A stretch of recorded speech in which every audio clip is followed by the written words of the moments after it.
अल्हम्दुलिल्लाह रमज़ान करीब आने के साथ साथ तैयारी की वीडियो के पार्ट 1 में जिस्म और रूह की पाकीज़गी, पार्ट 2 की वीडियो में किचन की डीप क्लीनिंग और आज फाइनल यानी पार्ट 3 में सहरी और अफ्तारी मील्स में यूज़ होने वाली आइटम्स की पहले से की गई मैक्सिमम तैयारी की वीडियो शेयर कर रही हूँ। पार्ट 1 और 2 को ढेर सारा प्यार देने के लिए I am so thankful to you. तो आज की वीडियो में भी आप बिना स्किप किए अगर देखेंगे तो आपको काफ़ी हेल्प मिल सकेगी। So without skipping let's dig into the video. Assalamu alaikum everyone, welcome to Womania ATF with another video. I hope you all are good. I am also fine alhamdulillah. Ramzan में कोई ऐसा घर होगा जहाँ पराठों का एहतमाम नहीं होता, फिर चाहे वो सादा पराठे हों या स्टफ़ पराठे। मैं बनाकर इनको फ्रीज़ कर लेती हूँ ताकि एक तो सहरी और अफ्तारी के वक्त टाइम की बचत हो सके और हमारा काम भी आधा हो जाए। और इसके अलावा अगर कभी देर से आँख खुले या अलार्म ना बोले तो एटलीस्ट पराठे बने हुए तो हों, बस फटाफट कुक करके सहरी कर ली जाए। मेरे चैनल पर आपको हर तरह के पराठे बनाकर फ्रीज करने के मेथड्स मिलेंगे, इसलिए आज थोड़ा फास्ट फॉरवर्ड में दिखा रही हूँ ताकि मैक्सिमम तैयारी आपसे शेयर कर सकूँ और वीडियो लेंथ की वजह से आप बोर भी ना हो। अगर डिटेल चाहते हैं तो आप इनकी डेडिकेटेड वीडियोस वॉच कर सकते हैं। साथ साथ स्क्रीन पर आपको डायरेक्शंस तो शो हो रही होंगी। तो ये मैंने लच्छा पराठा की दो तरह की आपसे मेथड शेयर कर दी हैं। अब ये पॉलीथीन की लेयर मैं साथ साथ कर लूँगी। जो भी घर में किसी किस्म के भी पॉली बैग्स आते हैं ना, ज़रा थोड़े से टफ़ मटेरियल के, लाइक जो पैकिंग वाले आते हैं, उनको मैं इस तरह से लेयर कर लेती हूँ। और ये बॉक्सेस मैंने बिल्कुल पराठों के लिए ही रखे हुए हैं, तो जिनके अंदर फिर इस तरह लेयर करके ना तो मैं इनको रख लेती हूँ और ये फिर बाद में जैसे भी यूज़ करने हो तो मैं इनको यूज़ कर लेती हूँ। तो ये तो हो गए सादा पराठे। सिमिलरली अगर स्टफ़ पराठे हैं, लाइक कीमे का पराठा है या आलू का है, मूली की आजकल सीज़न है तो मूली का पराठा बनाने के लिए उसमें 2-3 आलू भी मैं मैश करके डाल लेती हूँ, तो बाइंडिंग बहुत अच्छी हो जाती है। इसके अलावा गोभी के पराठे हैं, इवन बेसन की रोटी। आगे चलकर आप देखेंगे कि जो डायबिटिक और हार्ट पेशेंट्स हैं ना, तो उनके लिए ये अगर रोज़ा रखना है उन्होंने, तो बेसन की रोटी जो है उसको भी फ्रीज़ किया जा सकता है। बड़े बेस्ट वे में वो कुक हो जाती है और आप उसको सहरी के वक्त अपने मील में इंजॉय कर सकते हैं। तो मीनवाइल मैंने ये आज कीमे की रेसिपी आपसे शेयर कर रही हूँ। ये आपको नज़र आ रहा होगा, चॉप्ड अनियंस और ये हरा धनिया, सब ये सारा कुछ मैंने अपने किचन गार्डन से उतारा है और स्पाइसेस भी आपको नज़र आ गए। ये मैंने मिक्स करके स्टफिंग रेडी कर ली थी और अब स्टफिंग रेडी हो गई। तो पेड़े तो मैंने ऑलरेडी कर लिए थे। तो इस तरह से ये तो आपको नॉर्मली पता ही है कि स्टफ़ पराठा किस तरह से बनाया जाता है। 2 छोटे छोटे पेड़े लेकर उनको इस तरह से फिर उनके अंदर स्टफिंग करके तो एक एक मैं पराठा बेलती गई और इसकी भी लेयरिंग करती गई। तो आप यकीन करें कि ये मुझे इतना सुख रहता है ना कि मैं अगर समटाइम्स ऐसे होता है ना कि आप कभी बाज़ार में भी जाना होता है या कोई दर्स वगैरह पे कुरान पढ़ने जाना होता है, तो मेरे लिए ये इतना बेस्ट हो जाता है ना कि मेरा टाइम भी बच जाता है और मुझे किसी किस्म की कोई भी परेशानी नहीं होती। मैं एट टाइम्स घर पर ना भी हूँ तो भी ये अवेलेबल होते हैं और ये ईजीली फ्रीज़र में 3-4 बॉक्सेस इनके मैंने डेडिकेटेड बॉक्सेस बनाए हुए हैं, जिनमें से मैं फिर निकाल लेती हूँ और फौरी तौर पर बस इनको तवे पे कुक करना होता है।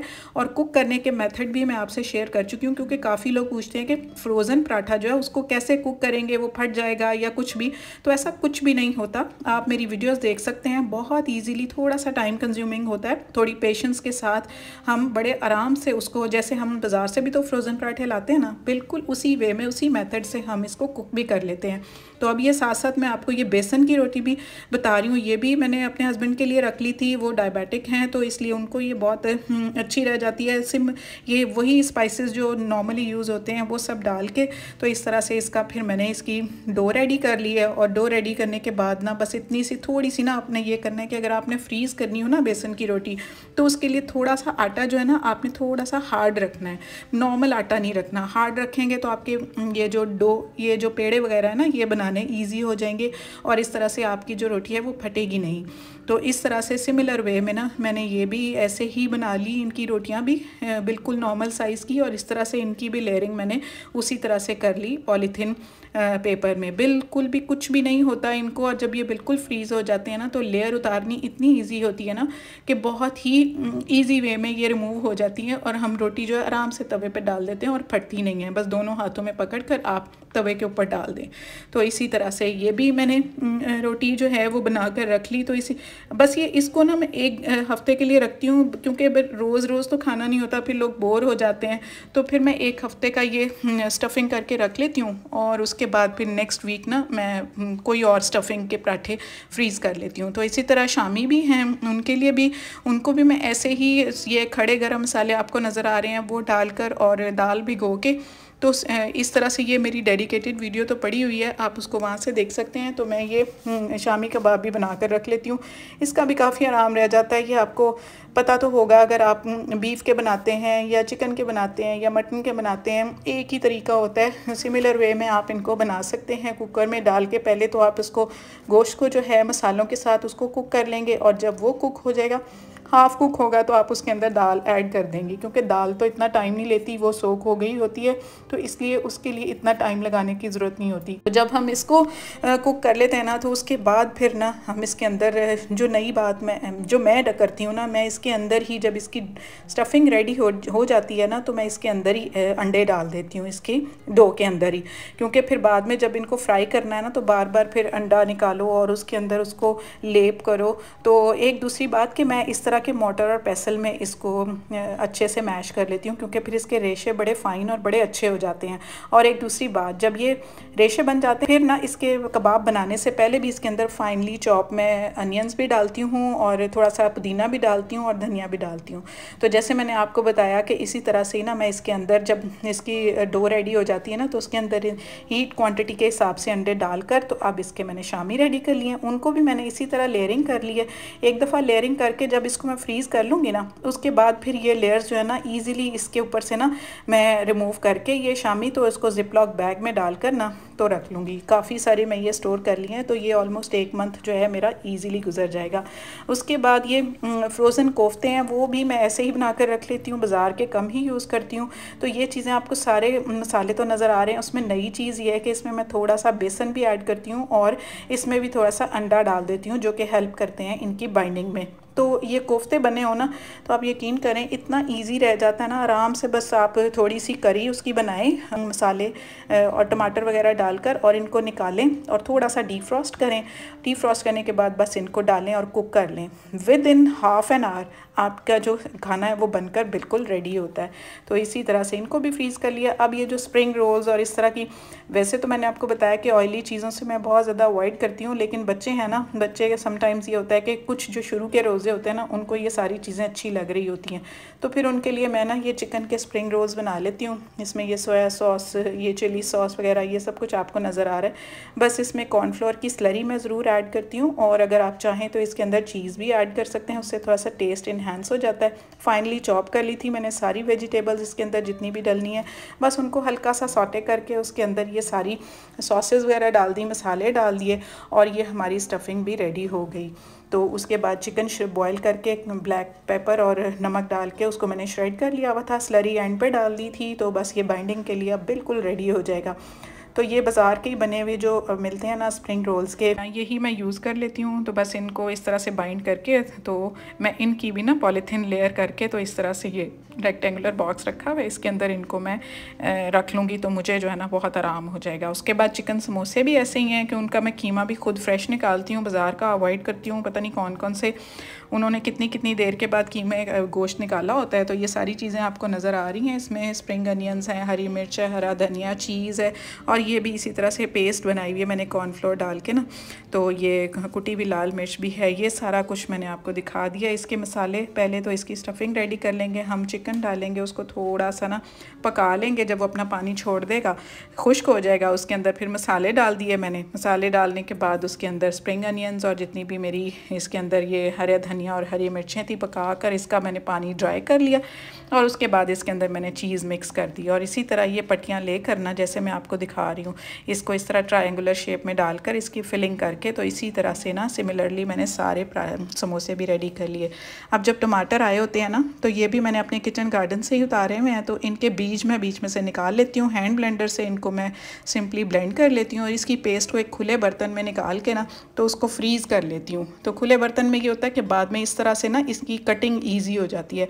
कटिंग करके इनकी पीसेस बनाकर ना, तो इस तरह फिर जिप लॉक बैग लेती हूँ, और उसके अंदर ये पीसेस जो है वो डाल डाल लेती हूँ। ये पीस इसलिए कि आराम से एक खाने के हिसाब से ना जितने हमें पीस रिक्वायर्ड होते हैं वो फिर डाल के तो हमारा ईज़िली खाना बन जाता है। तो इस तरह से लहसुन अदरक की पेस्ट तो लाजमी होती है। कुछ अदरक जो है इस तरह से मैं साबित रहने देती हूँ ताकि इसको किसी भी तरह से जैसे भी मुझे रिक्वायर्ड हो मैं बाद में इसको यूज़ कर लूँ। और इसी तरह से लहसुन भी निकाल के छील के तो इसको मैं ज़िप-लॉक बैग में डालकर फ्रीज़ कर लेती हूँ। और फ्रीज़ करने के बाद जब मैंने इसकी पेस्ट बनानी होती है ना, थोड़ा सा इसको फ्रीज़ करती हूँ, क्योंकि ये होता है कि फ्रोज़न जो होते हैं ना लहसुन अदरक, उनकी पेस्ट बड़ी फ़ाइन बनती है। इस तरह से थोड़ा सा इसके अंदर ऑयल डाल के और हरी मिर्च भी मैं इसके अंदर कभी कभी चॉप कर लेती हूँ, तो इसका कलर भी ख़राब नहीं होता। सिमिलरली ये मिंट सॉस है, तो इसके लिए भी जो है पुदीना और धनिया और ये सारे मसाले जो आपको नज़र आ रहे हैं ये डाल के तो इसकी भी फ़ाइन पेस्ट बन जाती है। बस इसके अंदर मैं थोड़ा सा लहसुन भी डाल देती हूँ, अदरक भी डाल देती हूँ, थोड़ा अनारदाना भी हो तो वो भी इसके टेस्ट को इन्हेंस कर देता है। तो इसकी भी सिंपल पेस्ट बनाकर ना, तो जो ट्रेज़ होती है ना हमारी आइस क्यूब्स की, उसके अंदर ये बड़ी अच्छी रह जाती हैं। और ये सिलिकॉन की ट्रे मैं ज़्यादा यूज़ करती हूँ, क्योंकि बाद में जब ये देखें ये फ्रीज़ हो जाएगा ना, तो इसको थोड़ा सा इसके अंदर फ्लेक्सिबिलिटी होती है, तो ये क्यूब्स को निकालना बड़ा ईजी हो जाता है। अब वंस ये क्यूब्स जो है फ्रीज़ हो गए तो अब इनको मैं ज़िप-लॉक बैग में डाल दूँगी, तो अब ये इनको जो है ना यूज़ करना ईजी हो जाएगा। जितने भी मुझे चाहिए होंगे अपने रायते के अकॉर्डिंग मैं निकाल लूँगी और यूज़ कर लूँगी। तो इस तरह से प्याज भी मैं काट के रख लेती हूँ। बहुत सारे लोग कह रहे थे कि इस तरह प्याज काट के नहीं रखते, मुझे तो इससे कोई इशू नहीं आता, क्योंकि साइंटिफिकली आप देखें जब ये फ्रीज़ हो जाते हैं ना, तो फ्रीज़ होने का मतलब होता है कि माइनस टेम्परेचर पर उसकी न्यूट्रिशन जो है ना बिल्कुल लॉक हो जाती है, उसके जायके में किसी चीज़ में फ़र्क नहीं आता। तो जब आप उसमें कोई फ़र्क नहीं आएगा फ्रोज़न होने की वजह से, तो आप उसको निकालेंगे तो आप उसको बिल्कुल ऐसे यूज़ करेंगे जैसे ये फ्रेश था। तो फुल्कियाँ भी जो हैं हमारे रमज़ान का एक इम्पॉर्टेंट पार्ट होता है। उसके लिए मैं एक हफ़्ते के लिए इस तरह से बेसन के अंदर ना नमक, मिर्च, ज़ीरा और ये डालकर ना मसाले, थोड़ा सा इसमें बेकिंग सोडा भी डाल लेती हूँ। तो इस तरह से वो जो चम्मच होता है ना, देग का चम्मच मैंने रखा हुआ है जिसके सुराख मोटे मोटे होते हैं, तो उसके ऊपर इस तरह पेस्ट को डाल कर ना थोड़ा प्रेस करूँगी तो बूंदी जो है वो निकल कर आराम से कढ़ाई में चली जाती है। और इसको मैं हल्का सा ना ब्राउन कर लेती हूँ। ब्राउन करने के बाद फिर इसको मैं निकाल लेती हूँ। तो ये होता है कि इसको ना मैं फिर टिश्यू पर रखूँगी तो मैक्सिमम इसका जो ऑयल होता है ना वो एब्जॉर्ब हो जाता है। और जब ये ऑयल एब्जॉर्ब हो जाता है फिर इसको मैं ना आराम से कंटेनर में निकाल लेती हूँ। तो एक हफ़्ते की मैं बनाती हूँ, क्योंकि मुझे लगता है कि ज़्यादा देर तक इसको रखूँगी, क्योंकि ये ऑयल में बनी होती है तो इसमें कोई स्मेल ना आ जाए, कोई टेस्ट ना चेंज हो जाए। तो वैसे भी ना शुरू में ज़्यादा रमज़ान के पहले अशरे में ज़्यादा खाई जाती हैं, उसके बाद आहिस्ता आहिस्ता चीज़ें स्किप होना शुरू हो जाती हैं। तो किचन गार्डन से मुझे माली ने सारी ये पालक उतार दी थी, तो मैंने कहा कि चलो एक दिन इसको भी लगाओ। तो इसकी फिर इस तरह से कटिंग करके इसको मैंने बॉयल होने के लिए रख दिया। तो इसको प्लांच करके ना, तो इस तरह से मैं ये जो होते हैं ना फ्रोज़न आइटम के बॉक्सेस, इनके अंदर डाल के ना तो इनको भी मैं फ्रीज़ कर लेती हूँ। तो पालक बड़ा ज़बरदस्त रह जाता है, कभी भी निकालो और उसको यूज़ कर लो। तो ये जो है आलू बुखारे और इमली की चटनी, इसको भी इस तरह मैंने सोक करके रख दिया था। इमली को भी आलू बुखारे को भी उस तरह हैंड ब्लेंडर से उसको ब्लेंड कर लिया और उसके बाद इसको चूल्हे पर चढ़ा कर ना, जब ये बॉयल आ जाएगा इसके अंदर उसी क्वांटिटी में चीनी डाल कर ना, तो बस इसको मैंने पका लिया जब तक ये ट्रांसपेरेंट नहीं हो गई। तो ये जो चने हैं ये भी हमारी डिफरेंट आइटम्स में यूज़ होते हैं। आलू चने बनने होते हैं, फुल्कियाँ बननी होती हैं, किसी भी तरह से ये यूज़ हो जाते हैं, इसका खाना भी बन जाता है। तो इनको भी मैं बॉयल करके रख लेती हूँ, तो काफ़ी ना मेरा आधा काम हो जाता है। तो इस तरह से अब ये बॉयल हो गए तो इनको भी ऐसे ही मैं प्रिजर्व कर लूँगी, फ्रीज़र में फ्रीज़ कर दूँगी। जब भी ज़रूरत होगी ना मैं निकाल के इनको यूज़ कर लूँगी। So this was all for today. मेरी बहुत प्यारी दोस्त व्लॉग्स विद डॉक्टर मॉम के नाम से इनका चैनल ज़रूर विज़िट करें। ये बहुत हार्ड वर्किंग लेडी हैं। Mrs Mudassir Multan, Atiqa Sadia Lahore, Ayesha Nafisa Sialkot, Yasmeen Mansehra, Tom and Jerry Canada, Zari Karachi, Karima India, Fauzia Hyderabad, Sabiya Aligarh, Dilwez Sargodha, Sadia Jhelum, mafia India, Kashmiri family vlogs, Saba Qandeel, Jamshoro. कल की वीडियो के कमेंट विनर ये हैं। आप भी चाहते हैं तो ज़रूर अपने नाम के साथ और सिटी के साथ मेंशन करें। इस वीडियो को लाइक शेयर करें और न्यू व्यूअर जल्दी से चैनल को सब्सक्राइब करें। Take good care of your self. See you in the next video. Thanks for watching. अल्लाह हाफिज़।